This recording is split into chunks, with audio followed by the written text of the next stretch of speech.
Hello friends, PK Thakor વ્લોગ્સમાં તમારું હાર્દિક સ્વાગત છે। આજે વાત કરીશું પરચા વાવડીની। જે રણુજાના રામદેવના બાપજીના મંદિરથી થોડીક સાઈડમાં આવેલી છે આ પરચા વાવડી, જે તમે જોઈ શકો છો। અને આ છે એમનો ઉલ્લેખ માટેલો છે, કોને બંધાવી છે એની।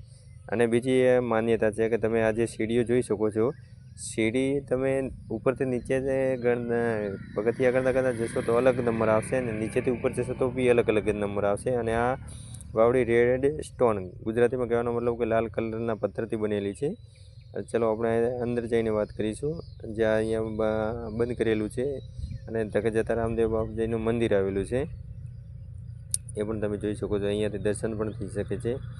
અને બીજી એ ખાસ માન્યતા છે કે જે લોકોને કોડ કહેવાનો મતલબ રોગ દર્દ એ બધું હોય તો આ વાવડીનું પાણી પીવાથી પણ મટી શકે છે, એ તમે જોઈ શકો છો। અને અહીંયા તાળું મારેલું છે। એક બે એવા કેસ બનેલા છે જે આપઘાત કરવા માટે અહીંયાથી કૂદી ગયેલા છે, એના માટે સરકારે આ બધું બંધ કરી નાખી છે, જાળી તમે જોઈ શકો છો। અને આ નદી, એમાં 3 નદીઓનો સમાવેશ થાય છે, ગંગા, જમુના અને સરસ્વતી, 3 નદીઓનો સમાવેશ।